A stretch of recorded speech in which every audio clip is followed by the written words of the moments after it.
હે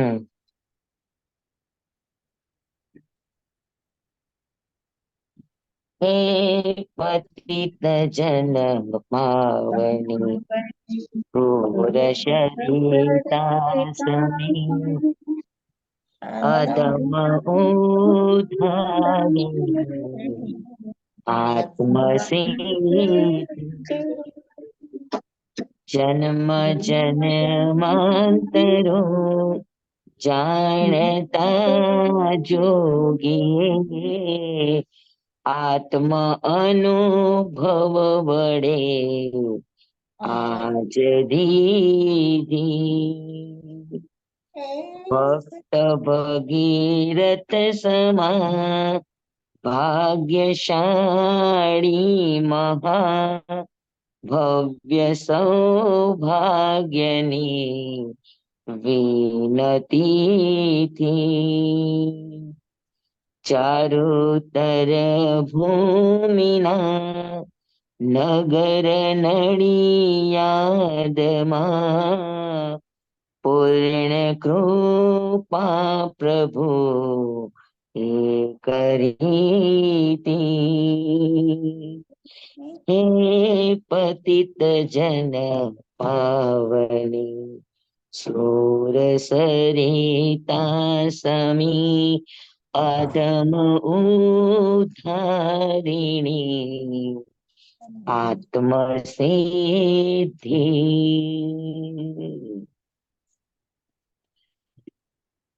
સત્પુરુષોના શ્રી ચરણોમાં વંદન કરી મહાપુરુષોનું યોગ બળ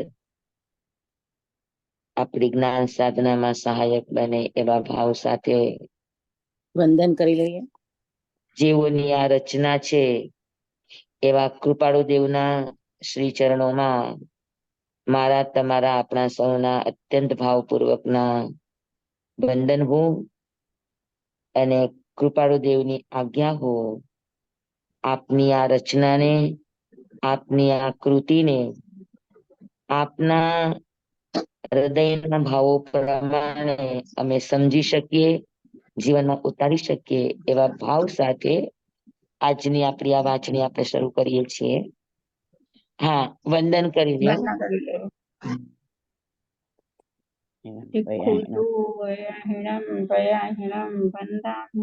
વંદામિ સકારિમિ સમ્માનિમિ કલ્યાણમ મંગલમ દેવયમ જયમ ભજવસમ મથણ વંદામિ સ્વામી. વંદામિ નમન સ્વામી સકારિમિ સમ્માનિમિ કલ્યાણમ મંગલમ દેવયમ જયમ ભજવસમ મથણ વંદામિ સ્વામી. હાજી હાજી. વંદામિ નમન સ્વામી સત્કારિમિ સમ્માનિમિ કલ્યાણમ મંગલમ દેવ્યમ જયમ ભજવસમ મથણ વંદામિ સ્વામી. સ્વામી હાજી હાજી હાજી. બીજી કથા ચાલી રહી છે. બીજી ગાથા વર્તમાન આ કાળમાં મોક્ષ માર્ગ બહુલો. જી, નમૂનો અર્થ કહી દીધો તમે અર્પણ સમર્પણ નો. નમૂનો તમે તે દિવસે એક પ્રવચનમાં કીધું છે કે નેક્સ્ટ પ્રવચનમાં યાદ કરાવજો. નમો નો અર્થ કહેવાનો અર્પણ સમર્પણ સમજી નથી હું. મેં કાલે પ્રવચન સાંભળ્યું ને, કેમ કે હું રાતના એમાં જોઈન્ટ નથી ને, તો પછી કાલે મેં ઉર્મિલાબેન મૂક્યો હશે ને, તો એમાં સાંભળ્યું તો કે તમે આવતા પ્રવચનમાં યાદ કરાવજો અર્પણ સમર્પણ નો અર્થ સમજાવીશ એમાં. Okay okay. હા, વર્તમાન આ કાળમાં મોક્ષ માર્ગ બહુલો વિચારવા આત્માર્થીને ભાખ્યું અત્ર ગોપ્ય. કૃપાળુ દેવે આ ગાથાની અંદર આત્મસિદ્ધિની રચના કૃપાળુ દેવે શા માટે કરી, કોને માટે કરી? હા, એટલે આત્મસિદ્ધિનો જે અભિધેય કહેવા લાયક જે વિષય છે, કોને અનુલક્ષીને અને શા પ્રયોજનને લઈને એમણે આ આત્મસિદ્ધિ આપણા બધાની વચ્ચે મૂકી અને મહાન ઉપકાર કર્યો છે.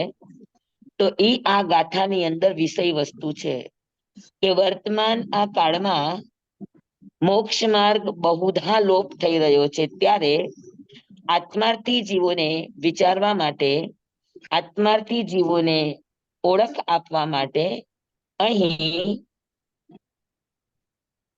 કોઈ પણ જાતનું છુપું રાખ્યા વગર, કોઈ પણ જાતની અજ્ઞાતતા રાખ્યા વગર, કોઈ પણ જાતનું ગોપન ગોપવીને રાખ્યા સિવાય અગોપ્ય રીતે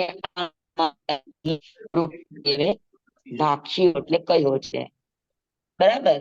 હવે આપણો એનો વિશેષ અર્થ સમજી રહ્યા છે કે વર્તમાન આ કાળમાં, પછી હું અર્પણ અને સમર્પણ નો અર્થ કહું.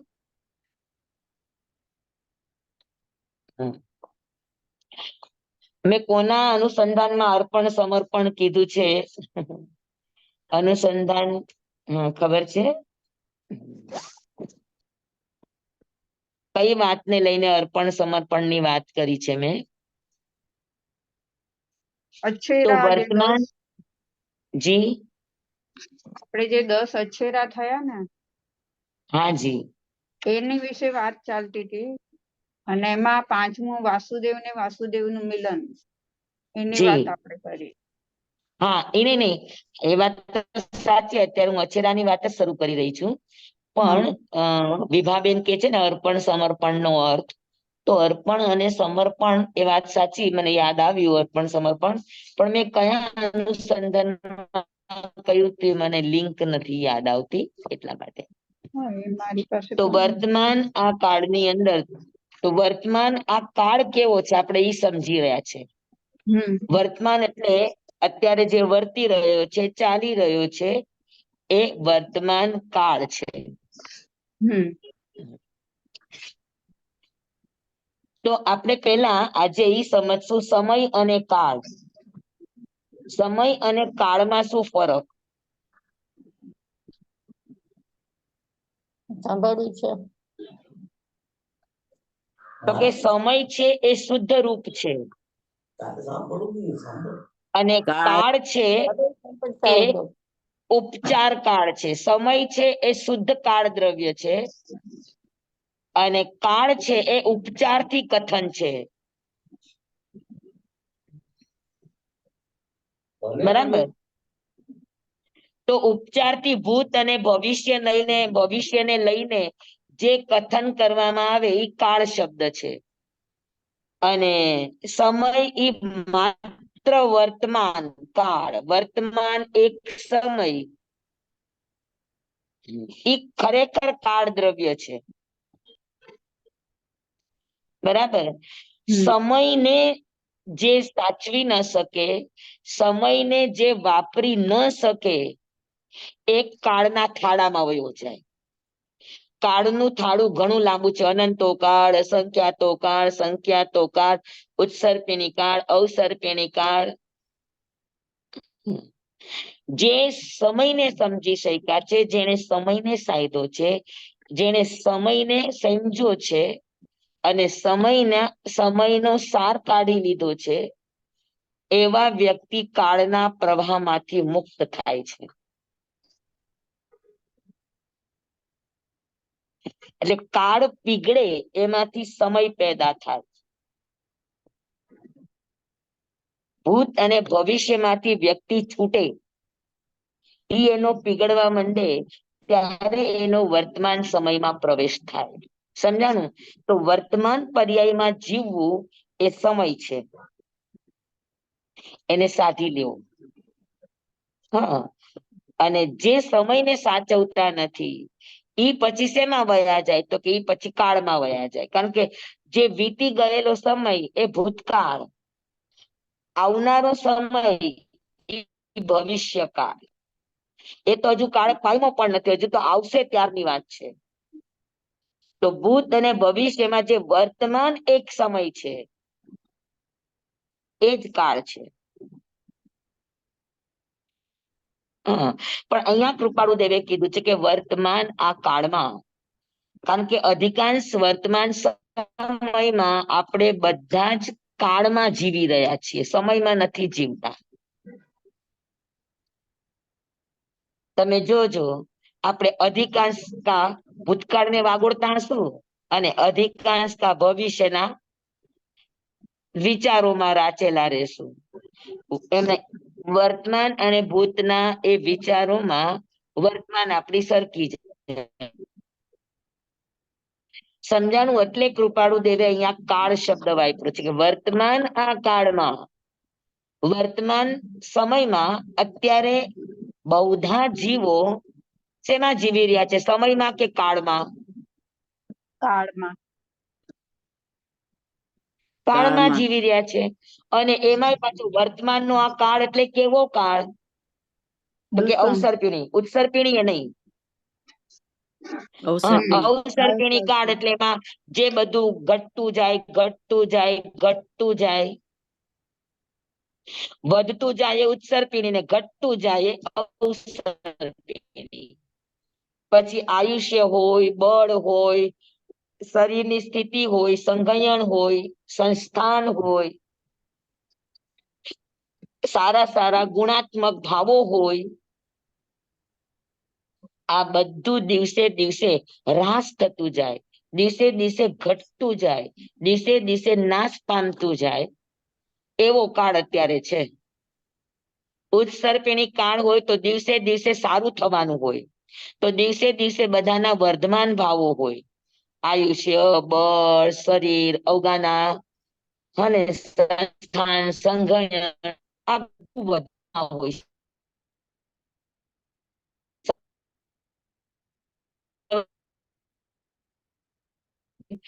ઘણો સમય છે, આજે છે એ આવતીકાલે નહીં હોય, આવતીકાલે હશે એના પછીના દિવસે નહીં હોય. તો દિવસે દિવસે દિવસે દિવસે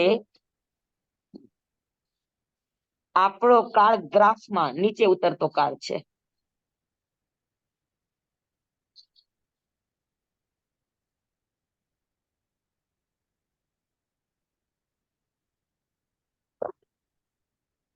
અત્યારનો અવસર પેઢીનો આ ગ્રાફ છે. દિવસે દિવસે દિવસે દિવસે ઘટવામાં ઘટવામાં ઘટવામાં ઘટવામાં. સમજાણું? અને ઉત્સર્પિણી કાળમાં દિવસે દિવસે દિવસે દિવસે વધતો કાળ.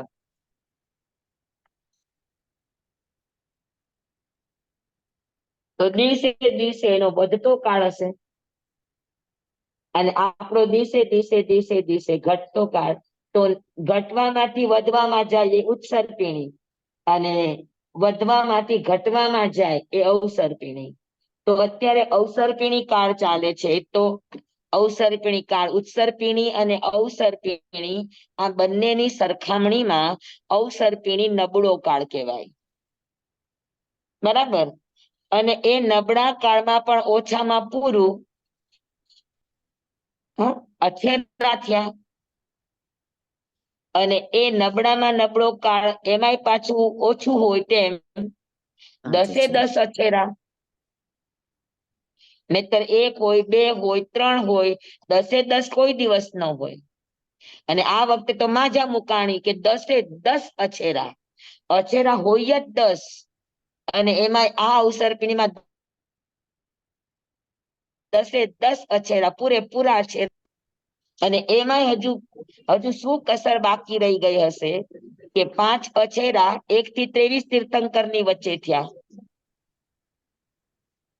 અને બાકીના 5 અછેરા એકલા ભગવાન મહાવીરના શાસન કાળની અંદર થયા.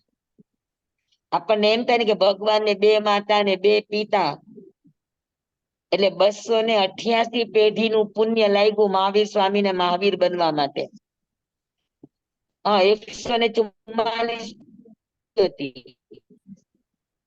મહાવીરને મહાવીર બનવા માટે. 72 પેઢી 72 પેઢી ઋષભ બ્રાહ્મણની, 72 પેઢી તૃષ્ણા માતાની ને 72 પેઢી સિદ્ધાર્થ. તો 144 પ્લસ 144 288 પેઢીનું પુણ્ય એક મહાવીરને મહાવીર બનવા માટે લાગ્યું, એક વર્ધમાનને મહાવીર બનવા માટે લાગ્યું. એનું કારણ શું? તો કે હુંડાઉ સરપીણી, ને હુંડાઉ સરપીણીમાં પણ અડધા અછેરા એકલા ભગવાનના શાસનમાં, અને ઈ પણ અછેરા કેવા કે જે સીધા તીર્થંકર ઉપર જ એટેક થયા છે. બ્રાહ્મણ કુળમાં જન્મ, તો એ પણ સીધો ભગવાન મહાવીર સાથે જ રિલેટેડ. ભગવાનની દેશના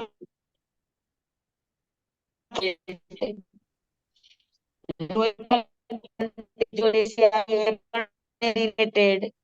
અવાજ ગયો સ્વામી, અવાજ સમજાણું? ગયો, અવાજ કટ થઈ ગયો બીજા અચેરાથી. ભગવાન મહાવીર સ્વામીના શાસનમાં અછેરા થયા 10 અછેરા, પણ 3 અછેરા તો સીધા ભગવાનની સાથે જ રિલેટેડ. ભગવાનનો બ્રાહ્મણ કુળમાં જન્મ થવો, ભગવાનની દેશના ખાલી થઈ, ભગવાનને તેજો લેસ્યાનો ઉપસર્ગ આવ્યો, તો આ બધું ભગવાનને પોતાના શરીર ઉપર વેઠવું પડ્યું. બાકીના 2 સમજી લે કે પરિસ્થિતિ કે બહારના નિમિત્તોથી થયા.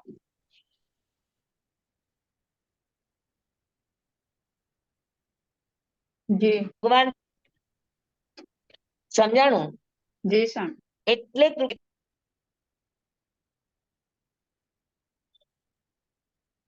અવાજ ગયો સ્વામી.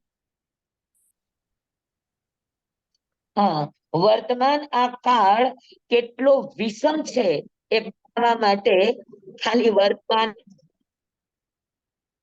આ પછી માર્ગ બહુલોક, મોક્ષ માર્ગ બહુધા લોક થવાનું કારણ શું છે? કે વર્તમાન કાળ. વર્તમાનનો કાળ જ એવો છે કે જેના કારણે મોક્ષ માર્ગ લોક છે. બરાબર? તો વર્તમાન કાળ કેવો કાળ છે? તો કે નંબર 1 અવસર્પિણી છે.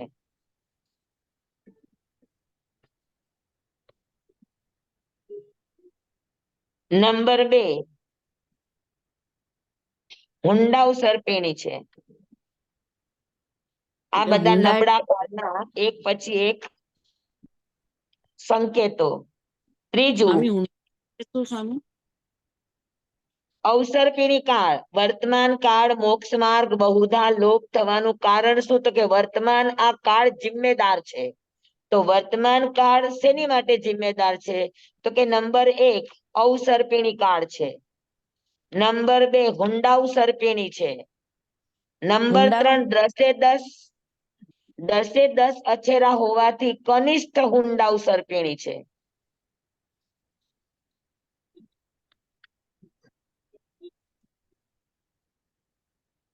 નંબર 4 પાંચમું આરો છે.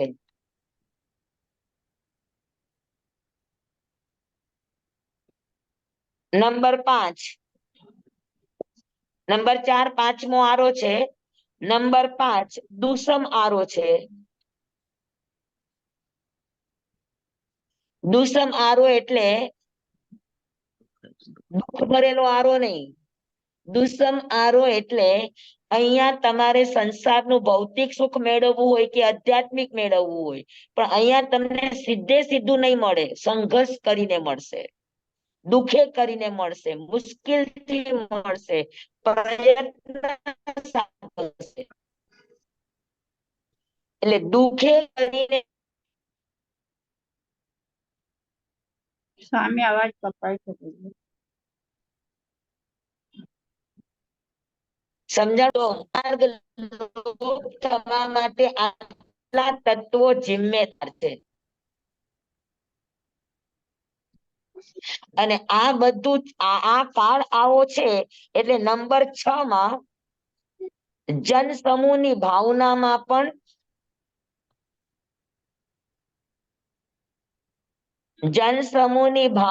પણ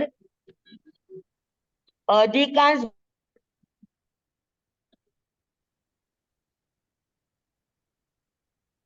ભોગ પ્રધાન ને કા ભૌતિકતા પ્રધાન.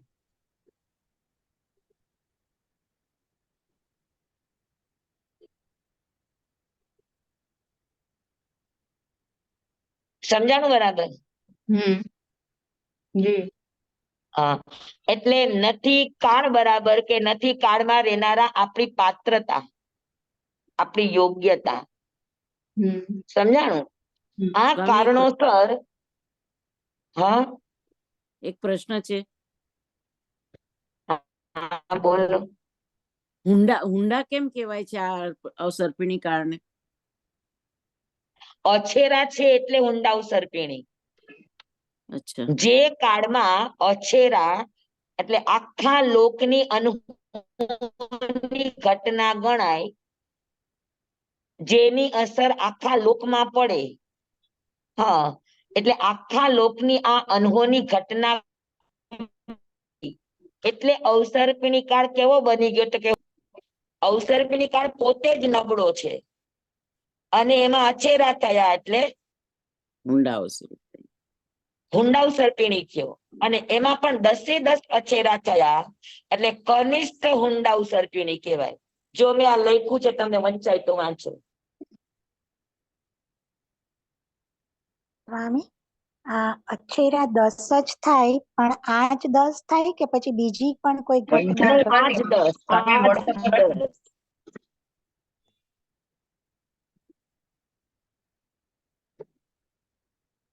સ્વામી, છેલ્લા 2 અક્ષરા કયા? હા, સમૂહની ભાવના ભગવાન સાથે 5 અક્ષરા થયા ને?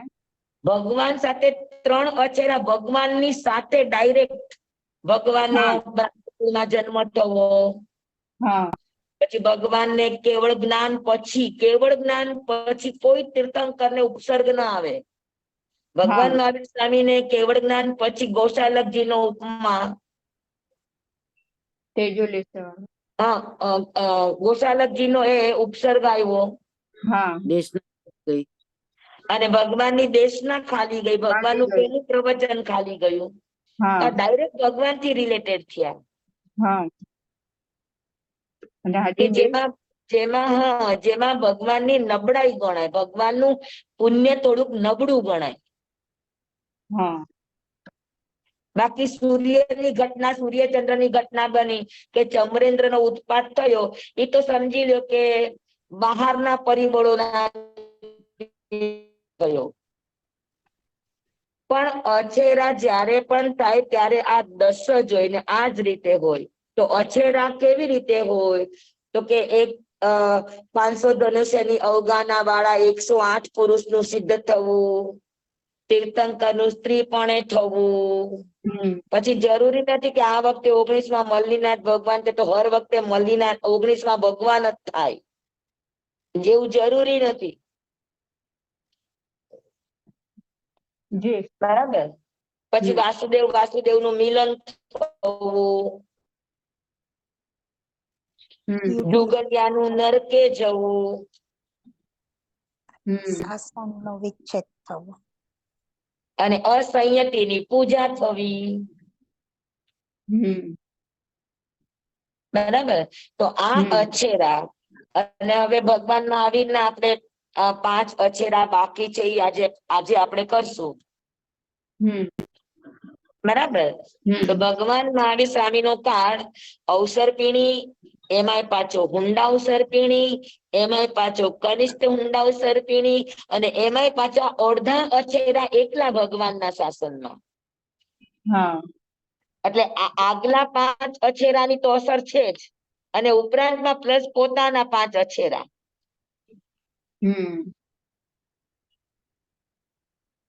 સમજાણું? તો ભગવાન મહાવીર સ્વામીના 5 અછેરામાં, એટલે આમ 6થું અછેરું, 5 અછેરા આપણે ગયા ક્લાસમાં જોઈ લીધા. બરાબર છે બધાને? હા. હવે 6થું અછેરું આવશે કે તીર્થંકરનું બ્રાહ્મણ કુળે અવતરવું. આ અછેરું આપણા ભગવાન મહાવીરના નામે થયું કે ભગવાન મહાવીર સ્વામીનો આત્મા 87 રાત્રિ સુધી બ્રાહ્મણીના કુક્ષીમાં રહ્યા, દેવાનંદા માતાની કુક્ષીમાં રહ્યા.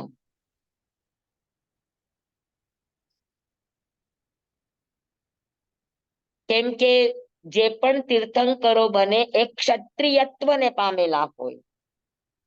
શૌર્યતાને પામેલા હોય.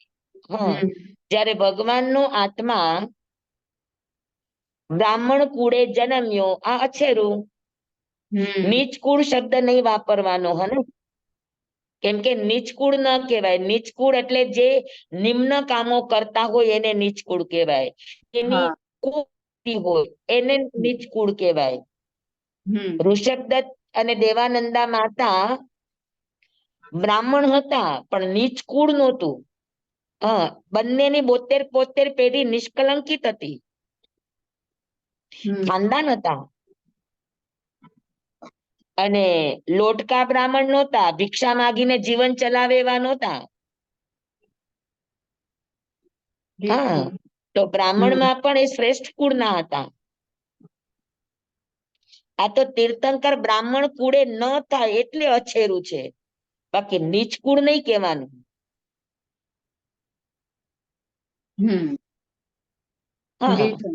હમ અને પછી ભગવાનનું 82 રાત્રિ પછી ઇન્દ્ર મહારાજાનું આસન ચલાયમાન થયું કે શું અનહોની ઘટના પૃથ્વી ઉપર કોઈ પણ આવી અનહોની ઘટના ઘટે એના પેલા સમાચાર શક્રેન્દ્રને મળે, કારણ કે એનો માલિક છે. હમ ત્યારે ખબર પડી કે ભાઈ ભગવાન મહાવીર સ્વામી તો બ્રાહ્મણ કુળે જન્મ્યા છે. તો તરત જ એને પોતાના સેનાપતિ દેવ હરણ ગમેશીને આજ્ઞા કરી, ગર્ભની રક્ષા કરવાની જિમ્મેદારી એની છે, તો કે તમે ભગવાનના આત્માને ટ્રાન્સફર કરો.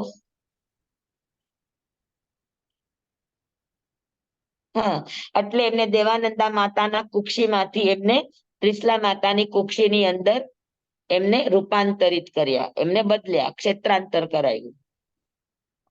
તો આ છેરું છે.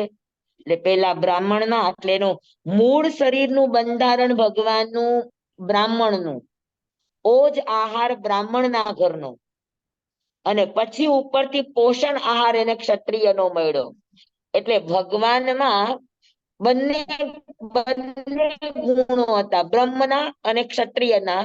એટલે ભગવાનના પરિવારને, ભગવાનની પાછળની પેઢીઓને એટલા જ માટે કહેવાય બ્રહ્મ ક્ષત્રિય. બ્રહ્મ ક્ષત્રિય એટલે અત્યારે જેને ખત્રી કહેવાય છે, ખત્રી. કાલાવડ બાજુ ખત્રી સમાજ વધારે. હમ એ તો મુસ્લિમ જેવું તો પાડે. બ્રહ્મ ક્ષત્રિય. હા, એ ખત્રી છે તો બધા મુસ્લિમ હોય છે. ના ના, ખત્રી નહીં. એ બ્રહ્મ ક્ષત્રિય ખત્રી લોકો દેશમાં આપણો જૈન ધર્મ પાળનારા હોય. અચ્છા. તો બ્રહ્મ ક્ષત્રિય આખી જ્ઞાતિ બની. હમ બરાબર. તો છઠ્ઠું અચેરું ભગવાનનું બ્રાહ્મણ કુળે જન્મવું. ભગવાન મહાવીરનો આત્મા પેલા બ્રાહ્મણ કુળે જન્મ્યા અને પછી એટલે મૂળ શરીરનું બંધારણ, કારણ કે મૂળ શરીરનું બંધારણ ઓજહાર ઉપર હોય, અને ઓજહાર એમને દેવાનંદા માતાની કુક્ષીમાં લીધો. હમ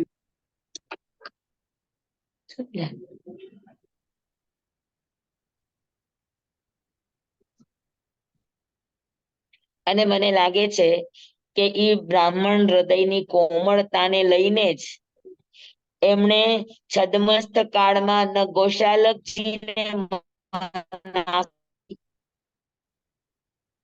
કે સામે ઓલા વસ્ત્ર લેવા માટે આવ્યા હતા, દાન લેવા માટે, અને ભગવાન એને પોતાનું દેવ દૃશ્ય વસ્ત્ર અડધું અડધું કરીને એને આપ્યું દાનમાં. તો આ એના હૃદયની કોમળતા છે. ગોશાલક નું શું કીધું? હે ને? સમજાણું ને, અવાજ વયો ગયો હતો. નાનો પાડી. અચ્છા, એટલે દીક્ષા લેવા એટલે પોતાની દયા, પાસે. દયા દયા કરુણાની પ્રાધાન્યતા હોય બ્રહ્મમાં. હમ હમ. સમજાઈ ગયું પેલું વછેરું બધાને? હા ભગવાન મહાવીરનું, હા હમ. ભગવાન મહાવીર સ્વામીનું બીજું અછેરું દેશના ખાલી ગઈ. ભગવાનની દેશના ખાલી ગઈ. પણ ઈ પેલા અછેરું થયું ચમરેન્દ્રનું. ભગવાન મહાવીર સ્વામીનો છદ્મસ્ત કાળ ચાલી રહ્યો હતો. હમ ભગવાન મહાવીર સ્વામીનો છદ્મસ્થ કાળ ચાલી રહ્યો હતો હમ. અને એમની જ સાથે એક બીજા સંન્યાસી પણ સાધના કરતા હતા અને એ સંન્યાસી સાધના કરતા કરતા કાળ ધર્મ પામ્યા અને કાળ ધર્મ પામીને પેલી નરકમાં દક્ષિણ ભાગમાં અસુર કુમારના ઇન્દ્ર બન્યા ચમરેન્દ્ર બરાબર તો દક્ષિણ દિશા ઇન્દ્ર ભગવંતી દેવના ઇન્દ્ર બન્યા અસુર કુમારની જાતિના અને ચમરેન્દ્ર એમણે ઉત્પન્ન થતા વેત જ બધા દેવતાઓ અવધિ જ્ઞાન દ્વારા જુએ કે હું ક્યાંથી આવ્યો અને હું પૂર્વમાં કોણ હતો બરાબર અને પછી એને બીજું પણ દેખાયું પણ નીચે જે દેવતાઓ છે હા નીચે આ પૃથ્વીની નીચે વાણવ્યંતર અને ભવનપતિ દેવો છે તો એને અવધિ જ્ઞાનમાં સૌથી પહેલા ઉપરનું દેખાય હું ક્યાંથી આવ્યો ને કોણ છું એ ન દેખાય પણ એને ઉપરનું દેખાય એના અવધિ જ્ઞાનમાં તો હવે અવધિ જ્ઞાનમાં ઉપરનું દેખાય ઈ સારું કે નીચેનું દેખાય ઈ સારું એને તો નીચેનું દેખાય સારું ને ઉપરનું જુએ તો કે ઈર્ષા જ આવે. પોતાની કરતા નીચેનું દેખાય તો પોતાને જે મળ્યું છે એમાં એને આનંદ આવે કે ના નીચે કરતા મારું તો ઘણું સારું છે પણ ઉપરનું દેખાય તો પોતાની કરતા બધું ચડિયાતું દેખાય એટલે જિંદગી આખી બળતરા જોયા કરવું ને બૈડા કરવાનું તો છે અવધિ જ્ઞાન પણ અવધિ જ્ઞાન એને અભિશાપ રૂપ લાગે કારણ કે દેખાય બધું ઉપરનું જ તો એવી રીતે ચમરેન્દ્ર ને પણ પેલો દેવલોક દેખાણું પેલા દેવલોકના ઇન્દ્ર મહારાજા દેખાણા એનું શરીર બળ જોયું એનો શરીરનો રંગરૂપ જોયો એના કપડા લત્તા જોયા એના દાગીના જોયા તો આ બધું જોયું તો એને એમ થયું કે ઓહો મારા માથા ઉપર આ વળી કોણ આવું બધું સુખ ભોગવે છે હું મોટો ઇન્દ્ર છું તો મારા માથા ઉપર આ ભોગવનારો કોણ હમણાં એને જઈને હરાય આવું આવો ભાવ અનંત કાળે અસુર કુમારના ઇન્દ્રને થાય અને ચમર છે ચમર ઈ ચમર ચંચા નગરી છે અને આ નગરી શાશ્વત હોય દક્ષિણ ભાગના અસુર કુમારની એટલે ચમરેન્દ્ર એક ખુરશીનું નામ છે પદવીનું નામ છે વ્યક્તિનું નામ નથી ચમર ચંચા નગરીનો રાજા ઈ ચમરેન્દ્ર કહેવાય એટલે ચમરેન્દ્ર એમણે ઉપરનું જોયું અને દેવને હરાવવા માટે એને જવું હતું તો એમના પણ ડાયા દેવો હોય પરિષદની અંદર કે એને સારી શિખામણ આપે સારી સલાહ આપે તો એવા દેવો હતા પુરોહિત વગેરે દેવતાઓ એને સમજાયું સામાનિક વગેરે દેવો એ કે મહારાજા તમને અમારા આટલા બધા દેવોના ઇન્દ્ર છો રાજા છો તો અહીંયાના સુખમાં નજર નાખો ઉપરમાં નહીં જુઓ તમને જે મળ્યું છે એમાં આનંદ માનો સમજાવ્યા પણ તોય સમજા નહીં કે ના મારા માથા ઉપર શું કામ આવું કરે તો કે મહારાજ આપણું કામ નથી આપણા કરતા એ બળમાં બધામાં બળિયા છે આપણે ન પહોંચી વળીએ તમે જાઓ નહીં તોય ચમરેન્દ્ર માયના કારણ કે નવા ઉત્પન્ન થયેલા હતા ને એટલે જોશ વધારે હોય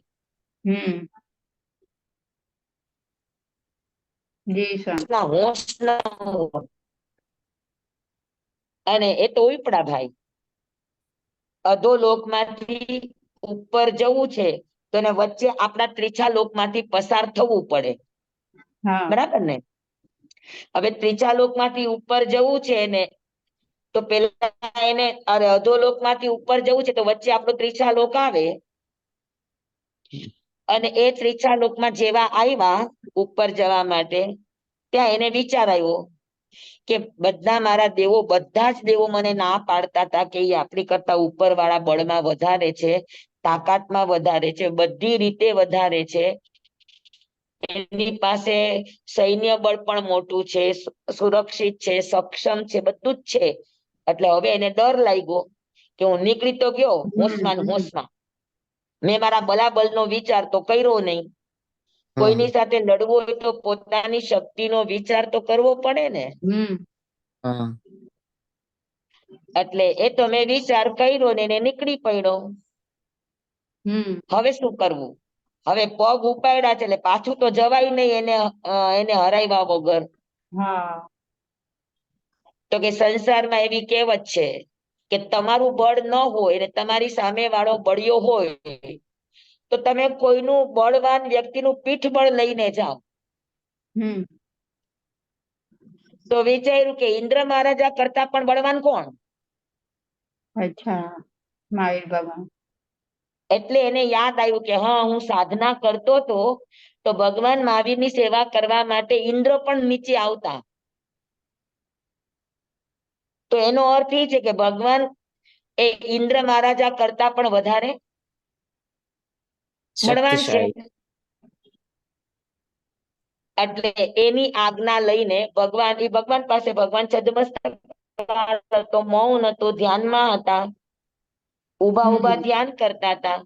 તો ભગવાનના ચરણનો સ્પર્શ કરીને ચમરેન્દ્ર કે ભગવાન તમારી આજ્ઞા હોજો, પૂછ્યું નહીં, ખાલી જણાવ્યું. ભગવાન જાવ કે ન જાવ એવું પૂછ્યું નહીં, કે ભગવાન તમારી આજ્ઞા હોજો, હું ઇન્દ્રને હરાવા જાઉં છું.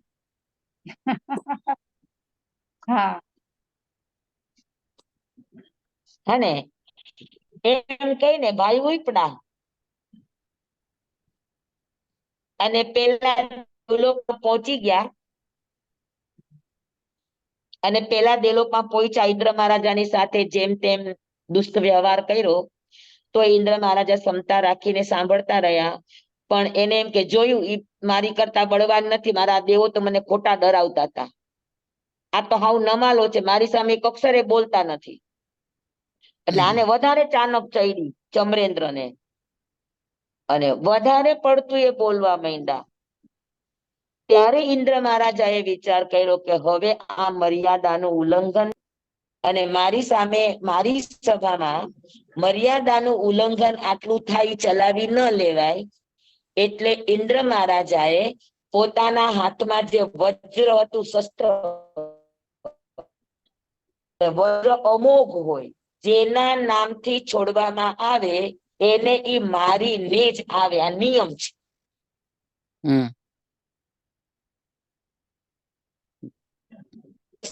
પાતાળમાં જાય ને તોય ઈ એને મારીને આવે, અમોઘ શસ્ત્ર છે વજ્ર. એટલે વજ્ર એને છોડ્યું, વજ્ર જેવું છોડ્યું એટલે ચમરેન્દ્ર પછી તો ડર્યા કે હવે આ વજ્ર વાગશે તો 6 મહિના સુધી કોઈ ધન્વંતરી મને એની પીડામાંથી મુક્ત નહીં કરી શકે, એટલો એનો અસહ્ય પીડા હોય. એટલે ભાગ્યા કે હવે તો મને બચાવી શકે તો એક જ વ્યક્તિ છે, ભગવાન. એનું શરણું લઈને આવ્યો છું. એટલે એ સીધા ભાગ્યા ભગવાનની પાસે, ભગવાનના ચરણમાં જવા માટે. હવે ઈ આગળ છે, આગળ ચમરેન્દ્ર છે, પાછળ વજ્ર છે. અને પછી ઇન્દ્ર મહારાજાને વિચાર આવ્યો કે હતો કોણ? આ મારા પેલા દેવલોકનો ન હોય, કોક બીજી જગ્યાએથી આવેલું પ્રાણી હતું. અને જેવું એને અવધિ જ્ઞાનમાં જોયું તો એનું અવધિ જ્ઞાન બધું નીચેનું જુએ. તો એને સમજાણું કે ઓહો હો, અનંત કાળે ન બનવાની ઘટના આવી અછેરાની બને કે ચમરેન્દ્ર ઉપર ધમાલ મચાવવા આવે. કરી કાઈ ન શકે પણ ધમાલ મચાવે. એટલે ઇન્દ્ર મહારાજાએ જોયું કે આ તો ચમરેન્દ્ર હતા, હમણાં જ અસુર કુમાર ઇન્દ્ર બન્યા છે અને મને હરાવવા માટે આવ્યા. પણ એમને આવી શકવાની એની તાકાત નથી, એ કોનું પીઠબળ લઈને આવ્યા હતા. અને જોયું તો એ ભગવાન તરફ જઈ રહ્યા છે ચમરેન્દ્ર, એટલે કે આ તો ભગવાનનું શરણું લઈને આવ્યો. તો ઇન્દ્ર મહારાજાએ વિચાર્યું કે આ તો ભગવાનનું શરણું લઈને આવ્યું છે ને એને જો વજ્ર વાગશે અને 6 મહિના પીડામાંથી મુક્ત નહીં થાય તો દુનિયા શું કે ભગવાનનું શરણું કઈ ન આપ્યું. ભગવાનનું શરણું પ્રોટેક્શન આપે કે ભગવાનના શરણે જાઓ તો તમને કોઈ જાતની મુશ્કેલી ન આવે. અને આ તો ભગવાનના શરણું લઈને આવ્યો ને એને વાગશે તો દુનિયા શું કેશે? એટલે પાછળ ઇન્દ્ર દોડ્યા. ચમરેન્દ્ર કરતા વજ્રની ગતિ વધારે અને વજ્ર કરતા શકરેન્દ્ર મહારાજની ગતિ વધારે. ચમરેન્દ્ર પાછું વાળીને જોયું તો પેલા તો એક વજ્ર જ દેખાતું હતું, હવે પાછળ ઇન્દ્ર દેખાણા. તો ચમરેન્દ્ર કહ્યું હવે તો 2 મોત મારી સામે આવ્યા. તો કે હવે આ મોટું શરીર છે એનાથી ઝડપથી દોડાતું નથી એટલે એને કંઠમાનું રૂપ લીધું. અને કંઠનું રૂપ લઈને ભાગ્યા અને ભગવાન ઉભા હતા તો ભગવાનના ઉભા હોય એટલે પગમાં વચ્ચે એ ખાડામાં ચમરેન્દ્ર કંઠવા રૂપે હતા એ અંદર વયા ગયા. અને એક જ વેત હવે વજ્ર દૂર છે ત્યાં ઇન્દ્ર મહારાજાએ એ વજ્રને પકડી લીધું.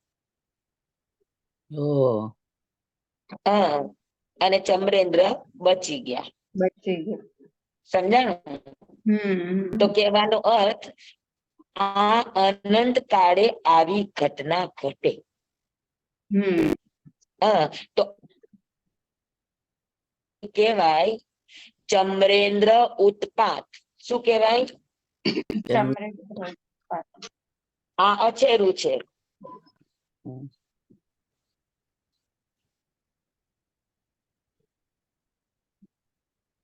સમજાણું?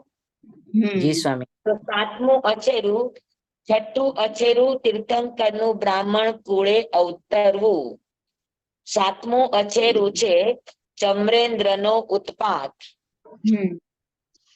8મું અછેરું ભગવાનની દેશના ખાલી ગઈ. ભગવાનની પ્રથમ દેશના માં કોઈ શાસનની સ્થાપના કે તીર્થની સ્થાપના થઈ નહીં. કોઈ સાધુ સાધ્વી શ્રાવક શ્રાવિકા ન ચારિત્ર ધર્મની સ્થાપના થઈ કે ન શ્રુત ધર્મની સ્થાપના થઈ. એટલે વિચ્છેદ ગયો. નહીં તો શ્રુત અને ચારિત્ર બેયની સ્થાપના થાય પેલી દેશનામાં જ. પણ ભગવાનની દેશના પેલીમાં કોઈ થયું નહીં કારણ કે ઈ દેશનામાં કોઈ મનુષ્ય નહોતા.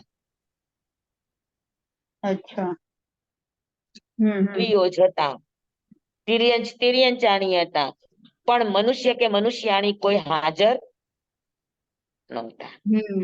એટલે ભગવાનની હાજી એક પ્રશ્ન છે કે ગૌતમ સ્વામી બીજે દિવસે ત્યારે આવ્યા તો ઈ ગણધર કેવી રીતે થયા? એટલે કેવી રીતે હોય તો ગણધર પદવી મળે? કઉ છું.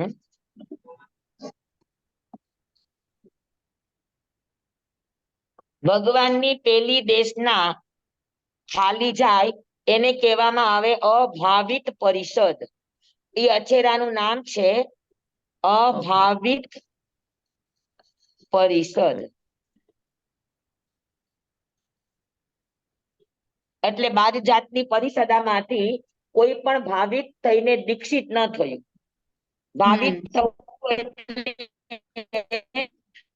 પ્રવચનની અસર થવી દેશ અને એમાંથી સાધુ સાધ્વી કે શ્રાવક શ્રાવિકા બને. તો આ અછેરાને કહેવાય અભાવિત પરિષદા. સમજાયું? જી. હવે બીબાબેન નો પ્રશ્ન છે કે બીજે દિવસે ભગવાન 100 કોષનો વિહાર કરી અને અપાપા નગરીમાં પહોંચ્યા અને ત્યાં ગૌતમ આદિ 11 પ્રકાંડ વિદ્વાનો પોતપોતાના શિષ્ય પરિવાર સાથે સોમિલ બ્રાહ્મણને ત્યાં એ યજ્ઞ કરતા હતા. અને એ દરમિયાન ભગવાન પણ ત્યાં છે. દેવી દેવતાઓ બધા ભગવાન પાસે જતા હોવાથી ગૌતમ સ્વામીને એમ થયું કે અમને છોડીને કોણ એવો વ્યક્તિ કે જેની પાસે દેવી દેવતાઓ ખેંચાઈને જઈ રહ્યા છે. ખબર પડી અને અન્ય ગ્રંથોના પણ જાણકાર એવા ગૌતમ સ્વામી સમજી ગયા કે જીન પરંપરામાં 23 તીર્થંકરો થઈ ચુક્યા છે, એક બાકી છે અને એ અત્યારે અહીંયા પધાર્યા છે. પણ ગૌતમ સ્વામીનું અહંકાર એ સ્વીકારવા તૈયાર નહોતો કે મારી કરતા મોટા છે કે મારી કરતા વધારે ઊંચા છે. એટલે એને હરાવવા ગયા. પણ ભગવાન એના મનની જ વાત બતાવી દીધી અને 5 ભવની પ્રીત હતી ભગવાન સાથે ગૌતમ સ્વામીની. એટલે જોતા વેતા જ ભગવાનના ચરણમાં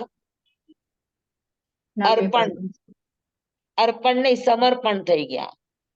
અર્પણ થવું એટલે પોતાનું જેટલું છે એ બધું આપવું એને અર્પણ કહેવાય. હા, અને પોતાના આત્માને જ એમના શરણે સોંપી દેવો શરીર સાથે, કે મારા મન વચન કાયાના તમામ યોગો પ્રયોગો તમારા શ્રી ચરણે સમર્પિત છે. હવે આ યોગો આપની આજ્ઞા પ્રમાણે જ ચાલશે. એને કહેવાય સમર્પણ. આપણી પાસેની વસ્તુ સોંપવી એને અર્પણ. અને આપણા 3 યોગ સહિત આપણા આત્માને સોંપી દેવો એને સમર્પણ. જી સ્વામી. તો ગૌતમ આદિ 11 પ્રકાંડ વિદ્વાનોએ ભગવાન પાસે દીક્ષા લીધી અને કુલ એમનો શિષ્ય પરિવાર બધું થઈને 4400 નો હતો અને 11 પોતે, એટલે 4411 વ્યક્તિએ દીક્ષા લીધી. પછી ચંદનબાલા વગેરે સાધ્વીજી બન્યા, શંખ વગેરે શ્રાવકો બન્યા, એને શ્રાવકના વ્રત લીધા અને સુલસા વગેરે શ્રાવિકાના વ્રતો લીધા. એટલે ચારિત્ર ધર્મની સ્થાપના થઈ ગઈ. પણ હવે ગણધર પદવી આપવી હતી, શ્રુત ધર્મની સ્થાપના કરવાની બાકી હતી. એ સમયે ગૌતમ સ્વામીએ પ્રશ્ન કર્યો કે બનતે કિમ તત્તમ, ભગવાન તત્વ શું છે? તો એવો એને 3 વાર પ્રશ્ન કર્યો, કેમ કે પ્રશ્નના જવાબમાં ભગવાન એક જ વાત કરતા હતા કે ઉપનયવા ઉત્પન્ન થવું એ તત્વ છે. તો એ અધૂરું સત્ય હતું, કેમ કે ખાલી ઉત્પન્ન થવાની વાત કરે, ખાલી વસ્તુ ઉત્પન્ન થતી તો જગતમાં કચરો વધી જાય, એનો નિકાસ પણ હોવો જોઈએ.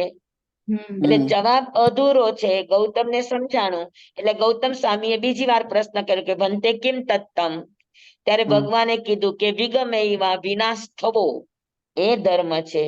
તો ગૌતમ સ્વામીને ઘડ બેઠી કે ઉત્પન્ન થાય તો બીજો રસ્તો વિનાશનો એટલે નિકાસનો પણ રસ્તો છે. પણ પછી વળી પાછો મનમાં એને શંકા જાગી કે ઉત્પન્ન થાય અને વિનાશ થાય તો કોઈક એવું હોવું જોઈએ કે ઉત્પન્ન અને વિનાશની વચ્ચે ઈ અકબંધ રહે છે. ઈ ઉત્પન્ન કે વિનાશ થતું નથી, એવું પણ કોઈક હોવું જોઈએ તત્વ. એટલે એને ફરી પૂછ્યું કે કિમ તત્તમ. ત્યારે ભગવાને કહ્યું ધ્રુવે ઈવા. તો ઉત્પન્ન થવું એ પણ તત્વ છે, વિનાશ થવું એ પણ તત્વ છે, અને કાયમ ટકી રહેવું શાશ્વત રહેવું એ પણ તત્વ છે. તો દ્રવ્ય છે એ શાશ્વત છે, ધ્રુવ છે, અને પર્યાય છે એ ઉત્પન્ન અને વિનાશ થાય છે. આ વાત ગણધરોને સમજાઈ ગઈ, બધાએ સાંભળી.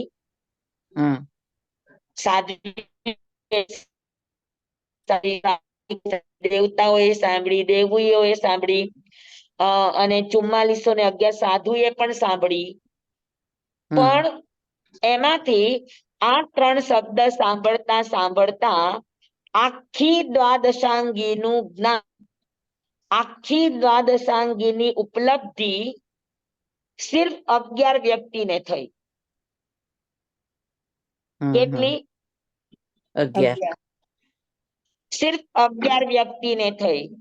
એ 11 હમ. વ્યક્તિને દ્વાદશાંગી આચરાંગથી લઈને દ્રષ્ટિવાન સુધીના 12 અંગ, આ હમ. 12 અંગનું જ્ઞાન આટલા બધા વ્યક્તિમાંથી એક માત્ર 11 વ્યક્તિને જ થયું.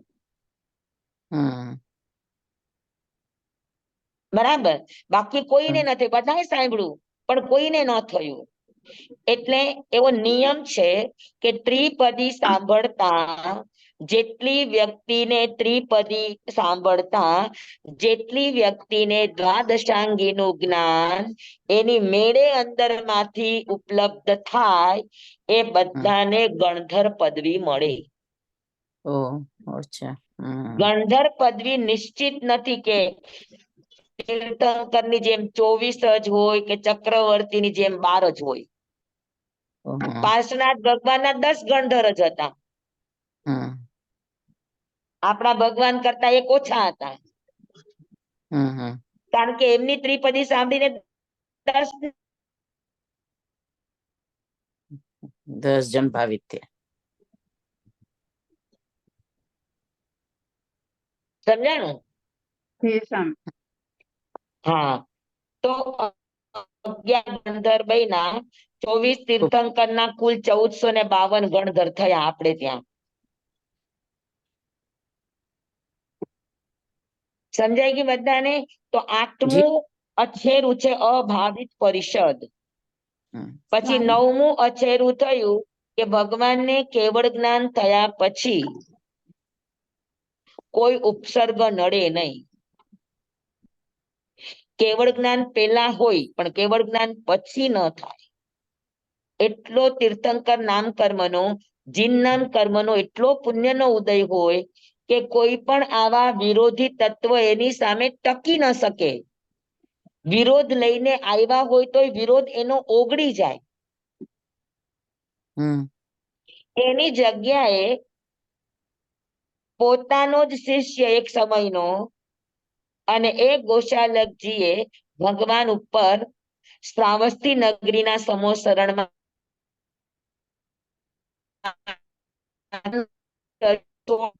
બાકી.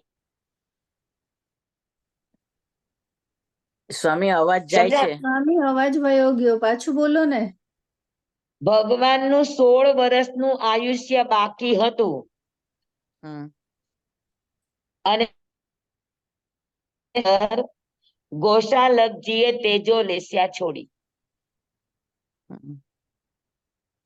અને એ તેજો લેસ્યાની આગ ભગવાનની ચારે બાજુ પ્રદક્ષિણા કરી. કેમ કે તેજો લેસ્યાની આગ પણ દેવાધિષ્ઠિત હોય, એના ઉપર પણ દેવોનું લબ્ધિનું અધિષ્ઠાન હોય, તો એના હમ. પણ કોઈ નીતિ નિયમો, એના પણ રૂલ્સ રેગ્યુલેશન્સ હોય. હમ. તો કે શું હોય? તો કે તેજો લેસ્યાની આગ સબોત્રીયને ન બાળે. એક જ અટકવાળા હોય તો એને ન બાળે. ચરમ શરીરી હોય તો એને પણ ન બાળે. શ્લાઘનીય પુરુષ હોય તો એને પણ ન બાળે. તો આ બધી મર્યાદાઓ છે. ગોશાલકજીએ તેજો લેસ્યા છોડી તો દીધી ભગવાન સાથે દ્વેષના કારણે. કેમ કે એને એમ હતું કે હું તીર્થંકર છું, બસ એવી વાત એને હલાવી હતી. જી હા, સ્વામી. એટલે ભગવાન ઉપર ગુસ્સે થઈને એને તેજો લેસ્યા છોડી અને એ તેજો લેસ્યા એ 3 પ્રદક્ષિણા કરી ભગવાનની. અને આ બધી લબ્ધિઓ પણ અમોઘ હોય અને એનો એક એ પણ નિયમ હોય કે તમે જેના નામે છોડો છો, અગર ઈ લબ્ધિની અસર એને નથી થતી તો ઈ લબ્ધિ પાછી ફરીને છોડનારના શરીરમાં વહી જાય. હમ. ગોશાલકજીએ તેજો લેસ્યા છોડી તો ભગવાન શ્લાઘનીય પુરુષ પણ હતા, ભગવાન ચરમ શરીરી પણ હતા, તો એને તેજો લેસ્યા બાળી ન શકે. ખાલી પ્રદક્ષિણા કરી અને ગૌશાલકજીના શરીરમાં જ ઈ આગ આખી ઉતરી ગઈ.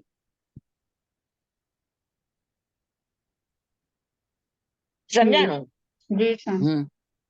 હા, પણ 3 પ્રદક્ષિણા, કેમ કે પ્રચંડ આગ હોય, તેજોલેશિયાની આગ અને ગરમી, એનો તાપ પ્રચંડ હોય. તો 3 પ્રદક્ષિણા નજીકથી આગે કરી હોવાથી ભગવાનના શરીરમાં એની નાભીમાં ગરમી વહી ગઈ. આપણે જેમ ગરમીમાં કેમ લૂ લાગી જાય, હા એમ ભગવાનને આ તેજોલેશિયાની ગરમી એની નાભીમાં ઉતરી ગઈ, જેના કારણે ભગવાનને 6 મહિના સુધી લોહીના ઝાડા રહ્યા.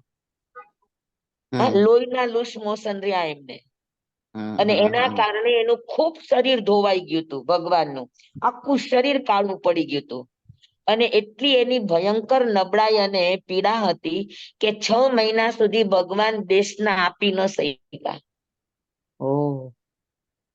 સ્વામી, શીતલેશિયા તો છોડી સામે ભગવાન હા, સામે ભગવાને શીતલેશિયા છોડી છે. શીતલેશિયા ન મૂકે. ભગવાને છદ્મસ્ત અવસ્થામાં છોડી હતી. કેવળ જ્ઞાન થયા પછી ભગવાન આવી કોઈ પ્રતિક્રિયાઓ ન આપે. એને પેલા બધાને ચેતવી દીધા હતા, પણ પછી ભગવાન શીતલેશિયા ન મૂકે. તો શીતલેશિયા મૂકે તો એક ઉપર રાગ અને એક ઉપર દ્વેષ થઈ જાય. આ તો વિતરાગી પુરુષ હતા ભગવાન, કેવડી હતા. છદ્મસ્ત હોય તો એનામાં બચાવ ને આ તે ભાવ હોય. હવે એકને બચાવવા જાવ તો બીજાને નુકસાન પણ થાય. એટલે ભગવાન કેવળ જ્ઞાન થયા પછી પેલા ચેતવી દે, પણ પછી કઈ પ્રતિક્રિયા ન આપે. બરાબર. તો કેવળ જ્ઞાન પછી તીર્થંકર ને કેવળ જ્ઞાન પછી ઉપસર્ગ આવવો, આ અછેરું છે.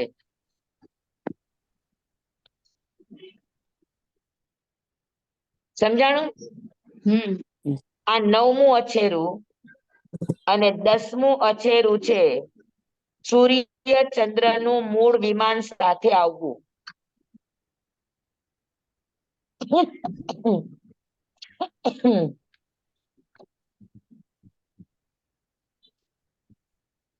ભગવાનની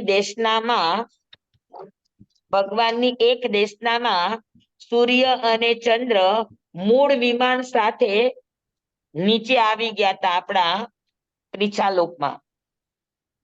તો એ મૂળ વિમાન સાથે આવી ગયા, જેના કારણે મૃગાવતીને રાત અને દિવસનો ફરક ન સમજાણો. એ ઘટનાની વાત છે આ. તો સૂર્ય અને ચંદ્ર મૂળ વિમાને આવી ગયા, તો સૂર્ય જેટલા વાગે અસ્ત થવો જોઈએ એટલા વાગે અસ્ત ના થયો, સૂર્યાસ્ત મોડો થયો. તો અહીંયા સૂર્યાસ્ત મોડો થાય તો જ્યાં ઉદય થવાનો તો ત્યાં પણ મોડું થયું. કેમ કે સૂર્ય અસ્ત થાય એટલે તરત જ બીજી જગ્યાએ સૂર્યનો ઉદય થાય. આપણે ત્યાંથી અસ્ત થયો, પણ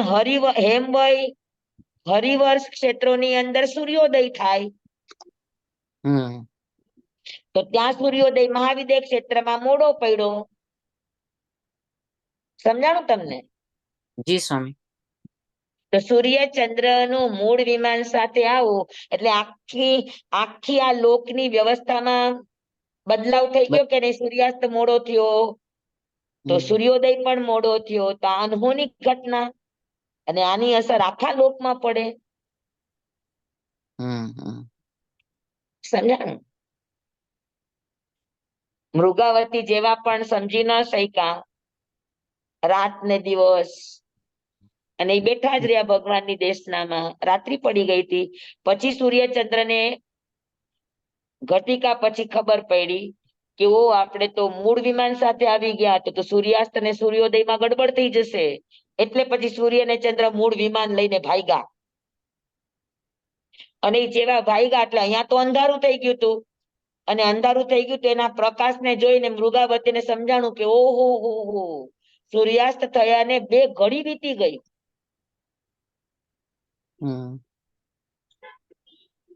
સમજાણું? સૂર્ય ચંદ્ર નું મૂળ વિમાન સાથે આવવું, આ અછેરું છે. સમજાઈ ગયું બધાને? તો આ 10 અછેરા જે કાળમાં, જે કાળમાં એટલે જે અવસર્પિણી કાળમાં થાય ઈ અવસર્પિણી કાળને હુંડાવસર્પિણી કહેવાય.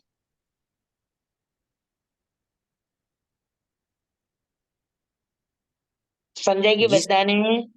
જી સ્વામી. અને અછેરા જી. અવસર્પિણી કાળમાં જ થાય, ઉત્સર્પિણીમાં અછેરા ન થાય. હમ. બરાબર? તો હમ. વર્તમાન આ કાળમાં મોક્ષ માર્ગ બહુલોક, તો વર્તમાન કાળ સમજાઈ ગયો તમને? હમ. જી. વર્તમાન અવસર્પિણી કાળ, હુંડાવસર્પિણી, કનિષ્ઠ હુંડાવસર્પિણી, પાંચમો હમ. આરો, દુષ્મ નામ અને જન સમૂહની ભાવના ભોગ પ્રધાન ને ભૌતિકતા પ્રધાન. હમ. હમ. આ વર્તમાન કાળનું ચિત્ર છે. અને કૃપાળુ દેવને વર્તમાન કાળનું આ ચિત્ર એની નજર સામે હતું. હા, અને એના કારણે શું હતું કે મોક્ષ માર્ગ બહુધા લોપના આરે, લોપના આરે હતું. હમ. બરાબર? હમ. તો હવે લોપ થવામાં પણ આ કાળનો પ્રભાવ ક્યાં ક્યાં કેવી કેવી રીતે કેમ થયો? હા, જેને આરાના થોકડા, 6 આરાનો થોકડો આવડતો હોય એને ખ્યાલ આવશે કે પાંચમો આરો, હા, એમાં મોક્ષ માર્ગ લોપ થવાના કયા કયા કારણો છે એ બધા કારણો પાંચમા આરાના લક્ષણમાં ભગવાને બતાવ્યા છે. હા, તો આપણે હવે અવસરે એ જોશું કે મોક્ષ માર્ગ લોપ થવા માટે કાળનો કયો કયો પ્રભાવ આવ્યો કે મોક્ષ માર્ગ લોપ થવાના આરે આવી ગયો. બરાબર છે? હમ. સમજાણું બરાબર? જી સ્વામી, એકદમ. તો 5 ને 10 થઈ છે, તો આજે આટલું બસ. જી સ્વામી. ધન્યવાણી સ્વામી જી સત્યવાણી. સ્વામી, ખૂબ ધન્યવાણી. ખૂબ આભાર. ધન્યવાદ, સ્વામી એક ધન્યવાદ. સવાલ, હમ સ્વામી એક સવાલ કરું, જી, એક સવાલ પૂછું. પૂછો ને બેન.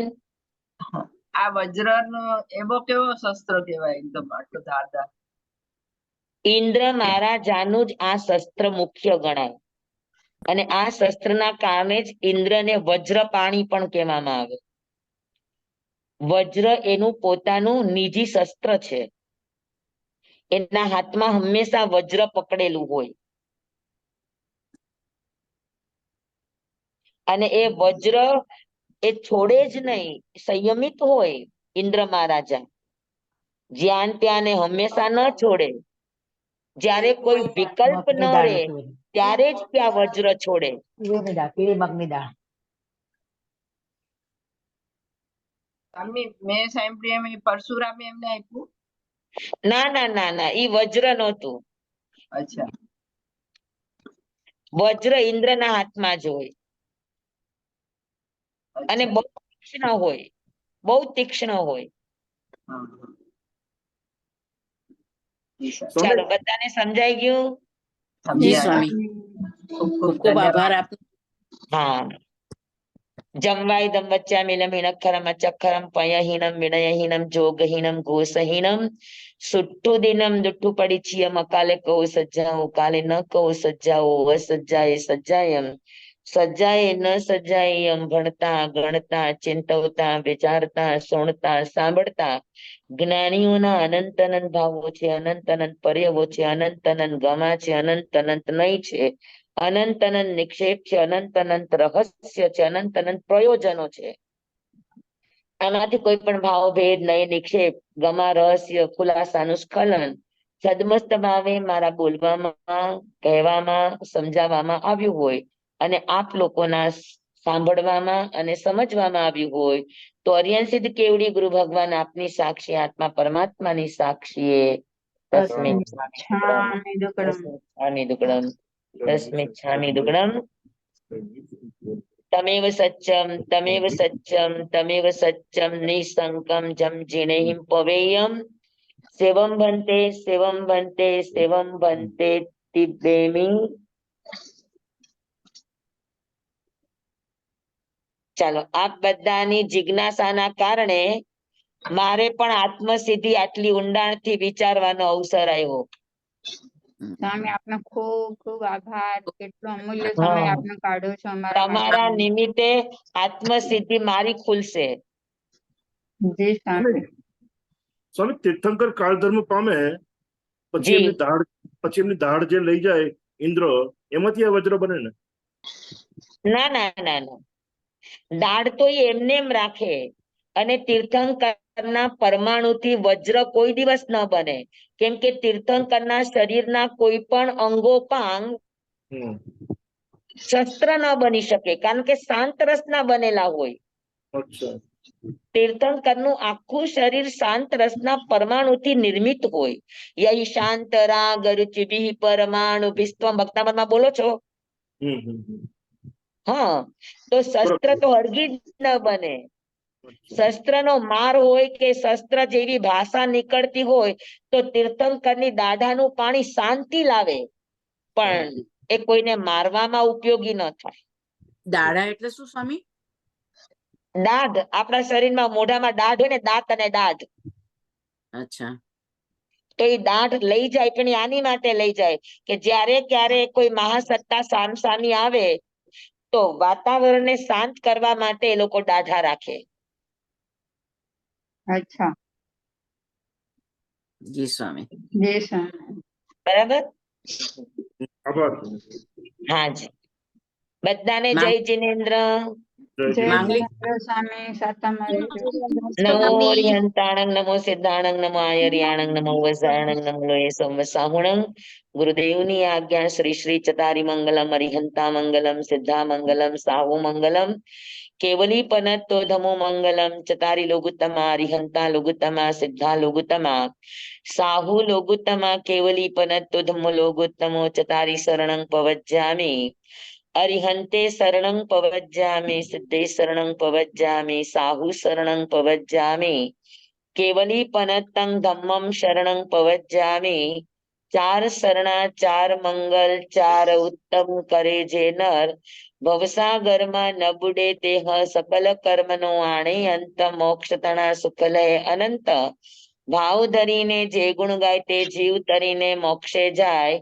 સંસારમાં હી શરણાચાર વર શરણ નહીં કોઈ, જે નર નારી આદરે અક્ષય વિચલ પદવી હોય. અંગૂઠે અમૃત વસે લબ્ધિ તણા ભંડાર. શ્રી ગુરુ ગૌતમ સ્વામીજી ભગવાનને સમરીએ તો સદાય મન વાંચિત ફલદાતાર, સદાય મન વાંચિત ફલદાતાર. બોલો ભગવાન મહાવીર સ્વામી કી જય. પૂજ્ય ગુરુદેવ કી જય. આ બધાની જિજ્ઞાસાને ખૂબ ખૂબ ધન્યવાદ. ગુરુ મૈયા કી જય. સ્વામી સોમવારે સવારે હશે ને સ્વામી? હા ધન્યવાદ. સોમવારે ધન્યવાદ. સવારે હશે ને 6:45 કાઈ સ્થિતિ? હા, ઓકે, સોમવારે બપોરે જરા મારું ડાઉટફુલ છે. કાઈ વાંધો નહીં, કાઈ વાંધો અહીંયાનું મંડળ આવવાનું છે, એટલે સોમવારે જો ઈ આવવાના હશે તો પછી આપણો મેસેજ ક્લાસ કરી નહીં રહે. ભલે સ્વામી ભલે કાઈ મેસેજ વાંધો કરી નાખજો. ઈ તમને આગલે દિવસે જણાવી દઈશ, એટલે હા, આવતીકાલે જણાવી દઈશ. આવતીકાલે હા. પાક્કું પાક્કું. હા? જી સ્વામી. અને હવે ઓકે. આત્મસિદ્ધિ નો એક ક્લાસ થશે, પછી પર્યુષણમાં આપણે આત્મસિદ્ધિ નહીં થાય. પત્તી. 10 દિવસની રજા. જી હા સ્વામી. પાક્કું પાક્કું. જી સ્વામી. સવારની લિંક કઈ હોય છે સ્વામી? પર્યુષણમાં એક ક્લાસ ને સવારની લિંક ક્યાં કઈ હોય છે? સવારે લિંક નથી હોતી, વિડીયો કોલ થાય છે. વોટ્સએપ ઉપર? હા, વોટ્સઅપ ઉપર. એ એ ક્યાંથી જોઈન થવાય? એ તો ઓલા ભાઈ કરે છે, અનિલભાઈ ભાઈ. અચ્છા. આ ગ્રુપની અંદર એની લિંક મૂકી દેજો, એટલે કોઈને જોઈન થવું હોય તો થઈ જાય. સ્વામી ઝૂમ કરી દઉં પાછું? તમે આ લિંક ઉપર તમારું ઝૂમ કરીને કરી દો, હા, એ કંઈક પાછું કરીએ, ઝૂમ કરીએ. તો તમારી લિંક આ ક્લાસમાં મૂકી દેજો આગમના, એટલે બધા આમાં જેટલા પણ જોઈન્ટ હોય એને બધાને ખબર પડી જાય. હમ. ભલે, બધાને જય જિનેન્દ્ર. જય જીનેન્દ્ર, મત્સ્યાનંદ. સ્વામી પર્યુષણના 10 દિવસ ક્લાસ નથી ને? આપના જય પર્યુષણ નંદાબેન. બહુ સરસ છે. સાતમા સ્વામી. ઉત્તેજના સ્વામી નહીં. પર્યુષણના 10 દિવસ ક્લાસ નથી જ રાખવાના? અરે નથી ના રાખવાના 10 દિવસ પછી મને અહીંયાની પ્રવૃત્તિ પણ જોવી પડે. જી સ્વામી. એટલે જય જિનેન્દ્ર. જય જિનેન્દ્ર. બધાને જય જિનેન્દ્ર.